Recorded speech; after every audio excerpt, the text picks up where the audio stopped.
Hey everybody, this is John here with Free Tours by Foot. Sorry about the little delay everyone, but we're good to go right now. Why don't we give it just another couple of seconds and we'll see if we can get a few more people to join.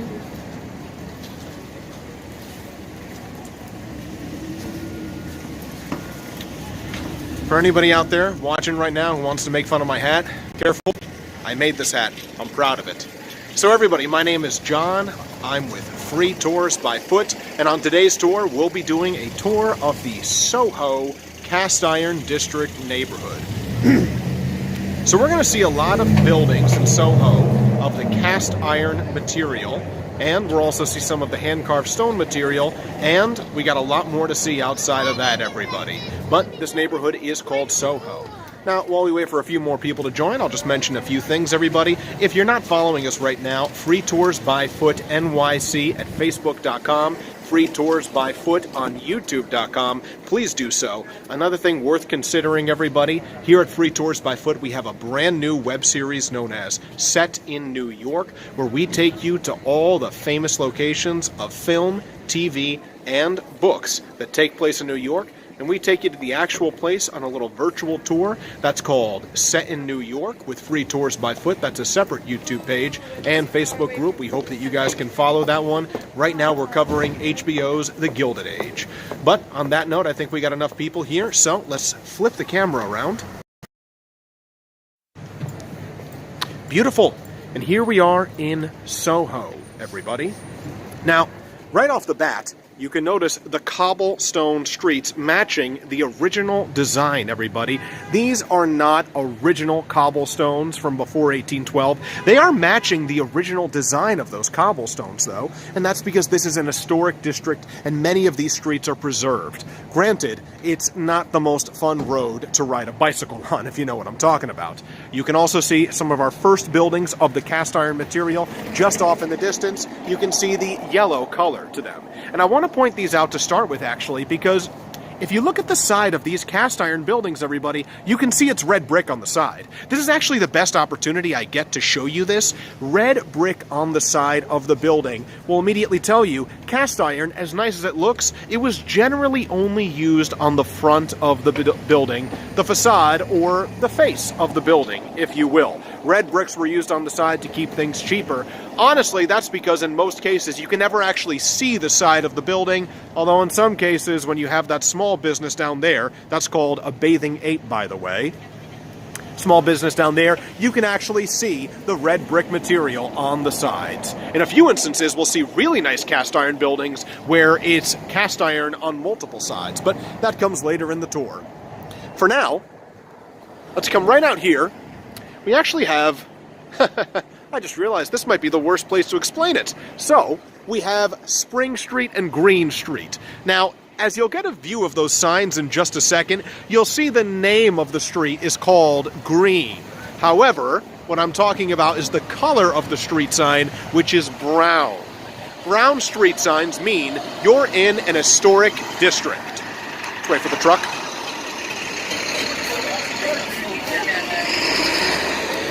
Brown street signs mean you're in an historic district. Historic districts mean you can't update or change anything on these streets. Now, that law will typically be for cosmetic reasons. You can't update these, and this is Green Street, you can't update this beautiful street for cosmetic reasons. Safety reasons, that's actually a completely different story. That can, will, and must be updated. So we'll see some examples of that once we get around to Broome Street.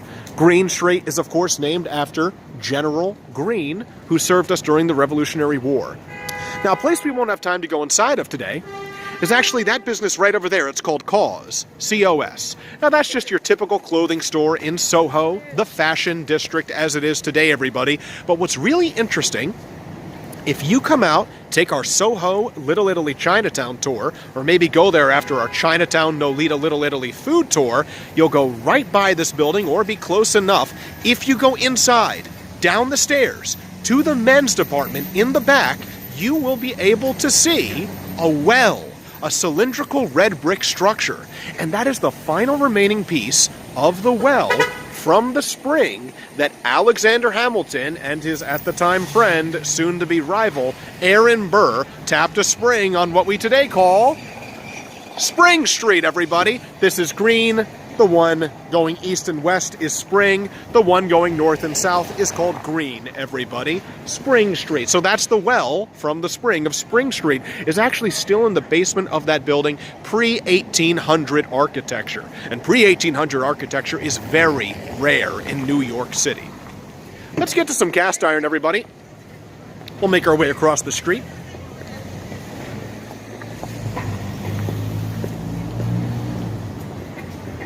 There we go.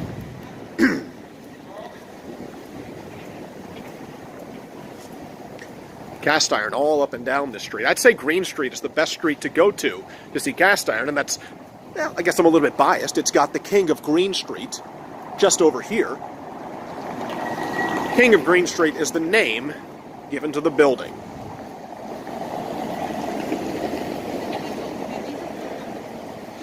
Now, most of the cast iron... Oh, that's a perfect angle.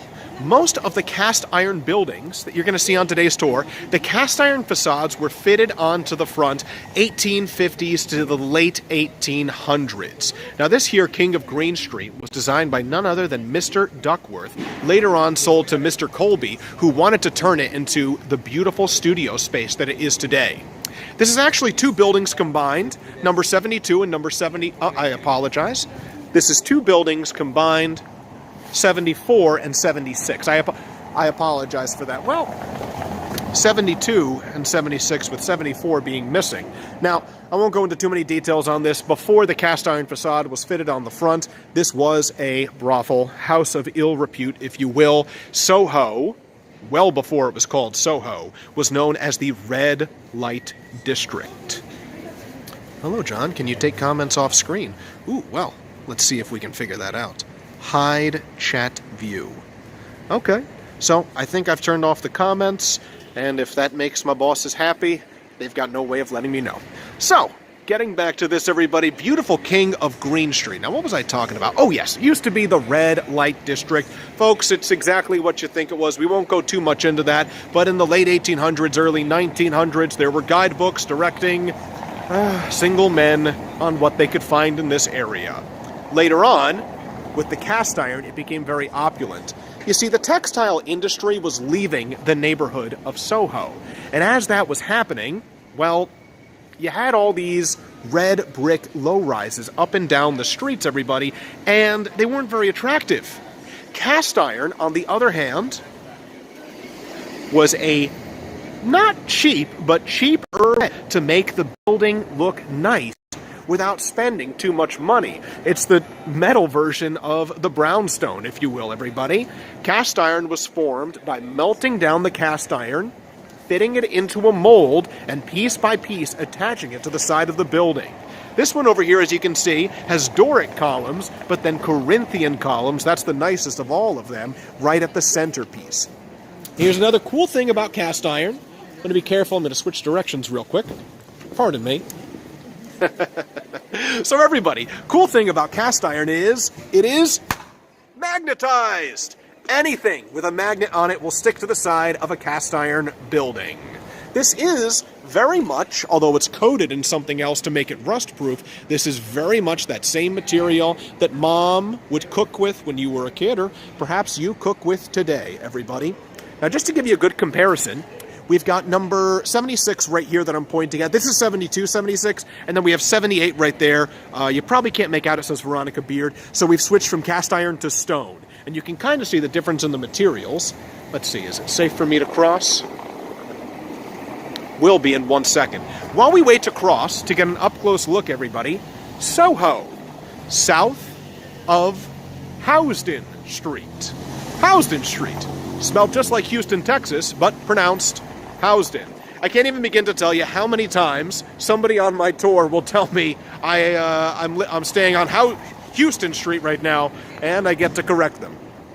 William J. Housden was a lawyer and a statesman. He married the daughter of a wealthy landowner, and that landowner named a street after him, and as a result, the guy got two neighborhoods named after him. Soho, south of Housden, NoHo, north of Housden. And while we're on that subject, Tribeca, triangle below Canal Street. Nobody cares. Get out of here, man. Nobody cares. While we're on that subject, Soho south of Houston Street, NoHo north of Houston Street, and then Nolita north of Little Italy, Tribeca, triangle below Canal Street. Now, if you look right over here, everybody, you can see the material. There's kids selling candy. Get out of here, man. So, you got cast iron right over there, and then you've got stone right over here. You can see the two different materials. Now, Soho, everybody, if you ever take a trip out to Free Tours by Foot and do a tour with London with Free Tours by Foot, everybody, if you take a trip out there, you'll probably take one of our tours where you'll learn all about Soho in London. Now, this Soho that we have here was named Soho aware of the Soho in London, but for a completely different reason. Soho in London got that name because anybody who was a hunter hunting out in that area would chant "Soho" when they wanted their dogs to attack the animal they were hunting. That's something I learned myself when I took a tour with Free Tours by Foot out in London, and that's just a reminder we are a global company. Now, you take a look down. This is called Hyatt Lights, everybody. Hyatt Lights. Spelt and pronounced just like the Hyatt family of the hotel chain. Now, these Hyatt Lights were actually to bring light into basement apartments. They were to bring light into basement apartments, which was necessary because sunlight was the only way to get light, and there was no electricity to light all the buildings back in the early 1800s. An apartment just like this, actually a bit further south at a place called Hanover Square, had those Hyatt Lights. And during the nighttime, they had to light lanterns to keep their building lit. Well, one day in 1835, one of those basement apartments lit on fire. It caused the building, the street, and soon the neighborhood to be lit on fire. It became the Great Fire of 1835. This was a very dangerous fire that caused what in today would be about $500 million worth of damage. Amazingly, thanks to the efforts of New York's finest, there were only 2 casualties in this great fire. Now,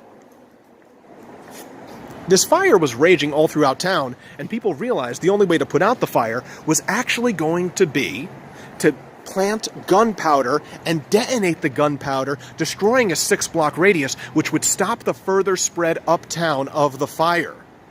Unfortunately, much of the gunpowder was inaccessible until the Marines from the Brooklyn Navy Yard showed up and then were able to plant that gunpowder, detonate it, and save the rest of New York City. There were 2 new laws after this was put into effect. Law number 1, you can no longer build out of wood, and on that note, we will not see wood on today's tour. And rule number 2, every residential apartment must have a fire escape out front. A lot of people ask, what's up with that? Well, how come you're not putting flower pots out on your balconies? That's not a balcony. It's a fire escape, everybody. That law is still in effect, but fire escapes are now mostly built internally rather than externally.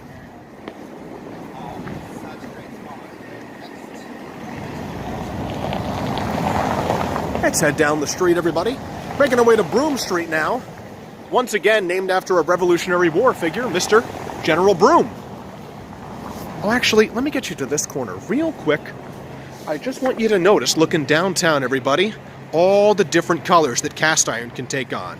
Now, some of you might also notice a few bonus treats off in the distance. Way, way, way downtown, that tall blue one is World Trade Center 3. And that one right there is 56 Leonard Street, also known as the Jenga Building. 3 World Trade Center is one of 4 new World Trade Center buildings that we have. Now we come up here on the corner, and we've got the Gunther Building. Now here's a building that was always cast iron from the beginning. A lot of models will do photo shoots in front of this building. In addition, a lot of car companies will like to film their commercials in front of this building. It's actually just a beautiful angle to wrap around this building, and then you've got the lovely views of downtown Manhattan just in back of it. 1, 2, 3, 4, 5, 6 stories created by Mr. William Gunther, cast iron from the very beginning of its design. He used it to store textiles and furs, which were not only made in this neighborhood, but also sold in this neighborhood. There was a period of time in the 1980s, about 100 years after this building was made, well after it was declared historic, that Lenny Kravitz owned the 3rd floor of this building. So that brings us to the Gunther Building. And after that, we can make our way across town to what could very well be the star of today's tour, 451 Broome Street, a building that is actually not cast iron at all. Now, 451 Broome Street, when it was first created, was actually known as the Silk Exchange Building. It was created in the late 1800s, and essentially everybody who managed the silk industry wanted to have office space in this building. The timing ended up not being all that great, everybody, because, well, a lot of the textile industry and the silk industry started to move up north and then later out to foreign countries not too long after this was created. So it didn't spend too long with its purpose. That being said, there were about 25 units inside. Now, here's a really cool thing. This is the perfect opportunity to show you this. It's got plenty of space, of course, on its front, but it's only 28 feet deep. As you can see from over here, everybody, you can actually fetch yourself a decent 1-bedroom inside here for about $2.1 million. So it's half offices, half residential units. Let's see if I can get you a better view of the hand-carved stone at the top. And that's really what cast iron is generally attempting to imitate. So, to do this one, let's see if we got that bonus view. A couple of bonus things we can talk about. Way downtown. Ooh, perfect lighting, too.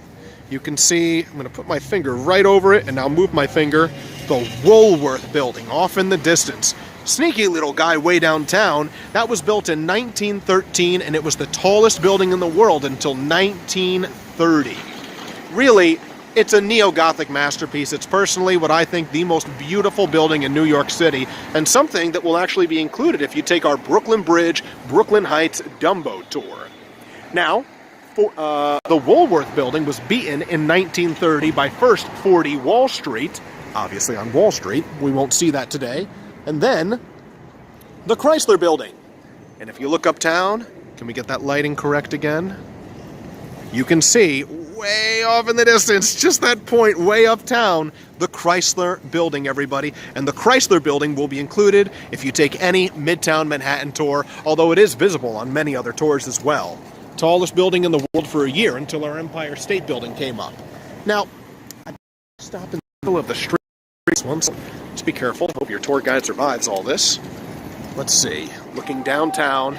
Aha! 33 Thomas Street, everyone. That tall building with no windows on it. Now, that building used to be AT&T. Oops, sorry. There you go. That building used to be AT&T. It was built in 1966. And the whole idea behind the architecture of that building way downtown was, well, if there's a nuclear explosion, we can get the phone lines up and running again.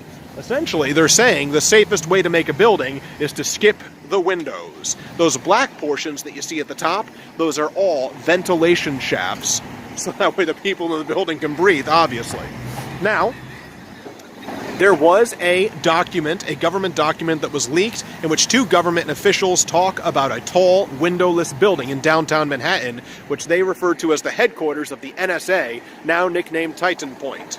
Is there truth to rumor? I've yet to go inside and find out, but that is what many people referred to as the headquarters of the NSA. If you watch the TV show Mr. Robot, that's actually the villain's headquarters. Not a bad choice for a villain's headquarters if you look at it. Let's get a little bit further across town. We can turn our attention back to 451 Broome Street over here.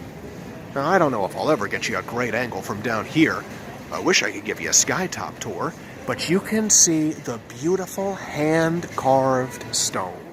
Now, I want to be clear, these are not completely hand-carved. The stone is, of course, first put in through a mold to form the initial shape.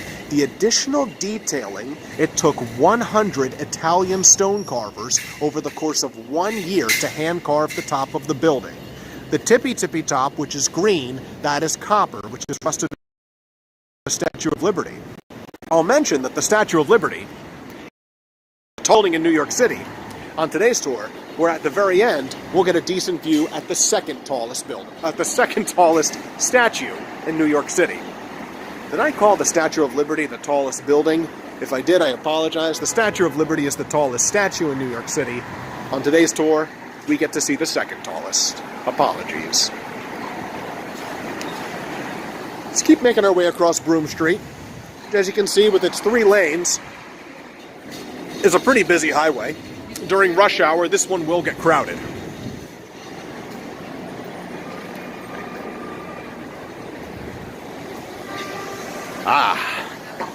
There's a beautiful cast iron all in white.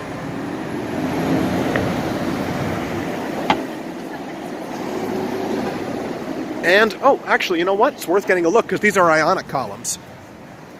Earlier at the King of Green Street, we had Corinthian and Doric. And these would be Ionic. So, the columns in the center, you can kind of see they have like the 2 eyes coming off the side, and the 2 eyes coming off the side means Ionic. When it's very opulent, that would be Corinthian, and the ones that are kind of boring are Doric. Doric, boring, Ionic has eyes, Corinthian, most fancy. Just a simple way to memorize it. Now, let's switch angles. Next, we've got the E.V. Hallwatt Building over here, everybody. I do want to catch this light to talk to you about it up front. E.V. Hallwatt Building gets its name from Mr. Edgar Vance Hallwatt, and it was home to Edgar Vance Hallwatt's Emporium.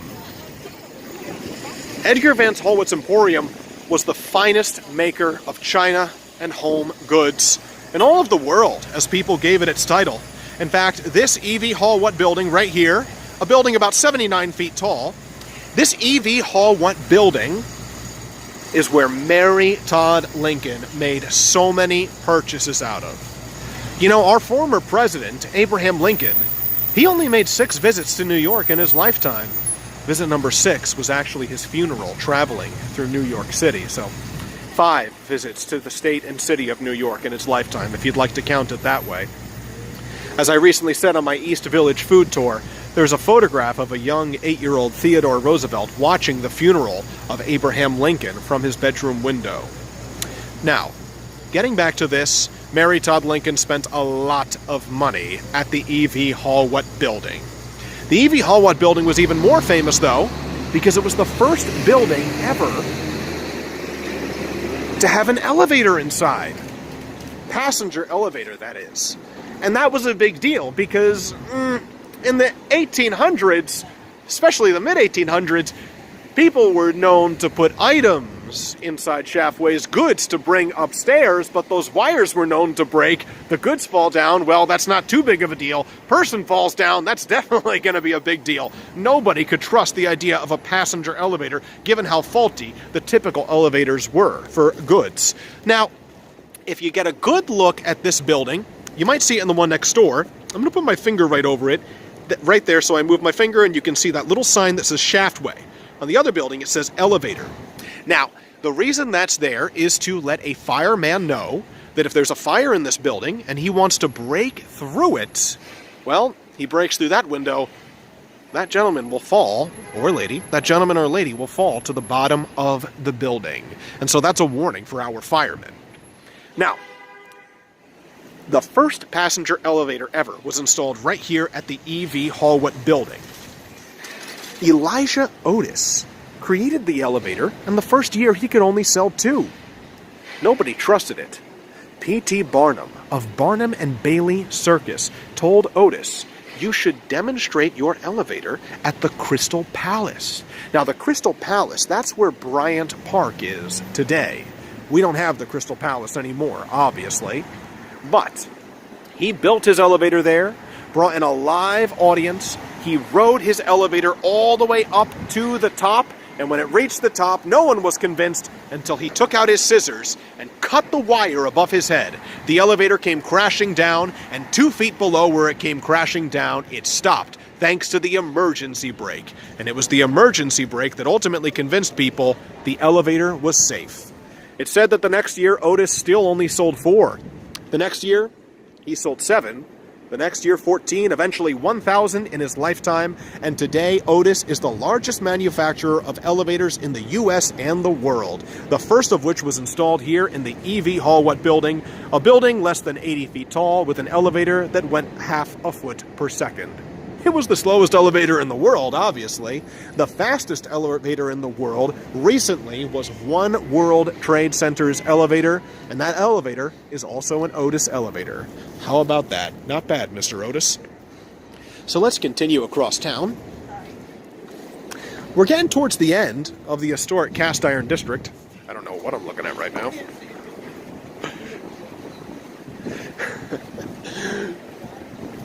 Nothing but interesting characters when you come out to New York City, everybody.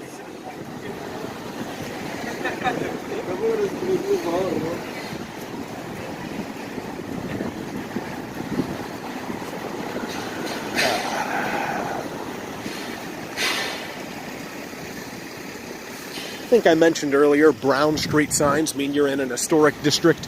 Green street signs, well, that's a normal district.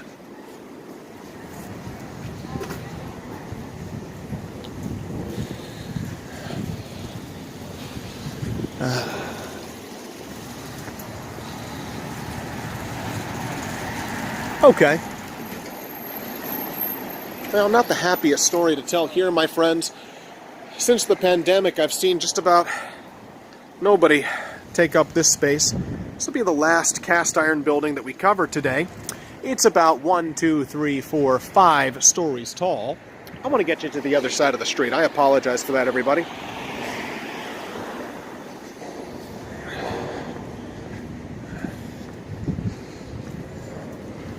There you go. Much better view. Apologies that I had to do that. This building right here, you can't actually see the penthouse from this angle. It's just above what looks like the roof. There's an inlaid additional floor up there. That, my friends, that is where Heath Ledger passed away just after filming The Dark Knight while he was working on his other film, The Imaginarium of Dr. Parnassus. This is sadly where Heath Ledger passed away. Let's continue through town, everybody. Lafayette Street, named after, of course, Monsieur Lafayette. Also, another cool thing, you've got a building here that uses cast iron in its design, but not all that much. Just above the pediment is cast iron. The rest, of course, brownstone and other masonry. Now, we're crossing Lafayette Street, and hopefully I can make this light. Next will be Center Street. Just to give you a little bit of geography, because, topography, if you will, just to give you a little bit of directions to help you understand, the grid was laid out. It's called the Commissioner's Plan, and the grid was laid out in the early 1800s, and that's when New York City becomes easy to follow. 1st Street, 2nd Street, 3rd Street, 4th Street. Easy to understand. We are south of the grid on all of today's tour. Well, we just walked through Lafayette, and next we have Cleveland Place, which, just before Cleveland Place, this street was Center Street, everybody. So, let's say you're all the way at the southern tip of Manhattan. You'll be on a road called Broadway. I'm sure you've heard of that one. Just a few blocks up Broadway, it'll branch off to a street called Park Row. Park Row will very quickly become Center Street. Center Street stops being Center Street right there. We're going to talk about it, don't worry. Becomes Center Street right there, and then quickly becomes Cleveland Place. These continue uptown, Cleveland Place and Lafayette Street, which we just walked through, until they become Cooper Union Square and Astor Place. After that, the two of them merge, and it becomes 4th Avenue, which a lot of you, I bet, didn't know we even had a 4th Avenue. But it becomes 4th Avenue, which quickly becomes Park Avenue. Park Avenue then continues all the way up into the 100s, all along the east side of Manhattan. So, we are on the east side of New York City, east of 5th Avenue. And when you get out to 5th Avenue, that's when you can see in New York City all the buildings right on the corner. It's one east 32nd, one west 32nd, one east 33rd, one west 33rd. That's all right there on that corner. I just want to take you up here because the view from this angle is so nice. It's an underappreciated gem. By the way, this is Kenmare Street. If you were to make a right on Kenmare Street, you would eventually end up at a place called 68 Kenmare Street, Nolita Pizza, what I believe is the best slice of pizza in all of New York City. It's called the Regina Slice. You owe yourself a trip out to Nolita Pizza when you come visit New York City. And on that note, Nolita Pizza is included on our Chinatown Nolita Little Italy food tour, one of the best ones to take with free tours by foot. That's with a good guide named Cassie. Now let me just get the lighting. Oh, perfect. So you look downtown, you've got the old police headquarters, which we'll talk about first, everybody. Further downtown, you've got the municipal building. You've got the United States Courthouse, which is actually where they filmed the opening credits for the show Law & Order, which is actually coming back to TV. How nice. And then in back of it, you've got New York by Gary, the tall steel one. Such a nice view. I wanted to make sure I got that for you. Now, we're getting short on time, everybody, so I'll cover the police headquarters quickly, and then we'll say goodbye. But I wanted to make sure you got this whole view. Now, today, this old police headquarters, we'll call this the front of the building. It would be in Chinatown. However, that corner over there is Soho. This corner is Nolita, and the other side of the building is definitely Little Italy.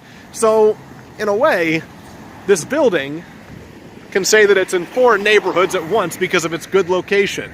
Now, for advertising purposes, and because it looks so nice with all the cast iron buildings, it's often advertised as being in Soho, but actually, technically it's not, but that's just the way it goes sometimes.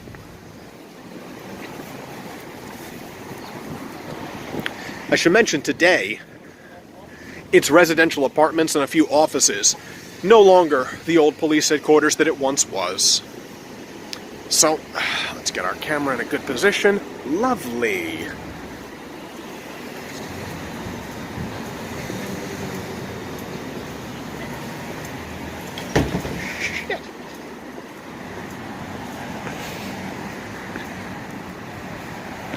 Okay, so here we've got the old police headquarters. Now, the original police headquarters, main police headquarters for Manhattan, back when Manhattan was all of New York, this is before the consolidation of 1898, that was over on Mulberry Street, not too far from here, run by a police commissioner named Theodore Roosevelt. After the consolidation of New York, in which New York, which is Manhattan, Brooklyn, Staten Island, the Bronx, and Queens all merged, we formed this brand new police headquarters, completed roughly 1911, everybody. And it remained as the police headquarters until about the 70s, when the new police headquarters was built just in back of the municipal building, which, again, the municipal building has that golden statue. I'm covering it with my finger. Now you can see it. Covering it with my finger, now you can see it, has that golden statue off in the distance. It's just in back of that building. But there are many buildings related to police work all along Center Street. So this is the old one, and around 1987, it was bought out for about $2.5 million, got $5 million in renovations, and now it's luxury condos. Last I checked, $29.9 million for the 4-bedroom, 5-bathroom dome up at the top. Calvin Klein seemed to like it when he lived up there. I'm moving in next week, so I'll let you know how it is. Stupid joke, sorry. Now, let's come a little bit further downtown. I want to talk about somebody who doesn't get enough appreciation in New York City. Beautiful, lovely woman by the name of... Oh my. Beautiful, lovely woman by the name of Audrey Munson. Now, you look up here, you've got a couple of ladies. They're holding signs. Bronx, Brooklyn, Richmond, Queens, Manhattan. They represent our 5 boroughs. The model for these statues is Audrey Munson.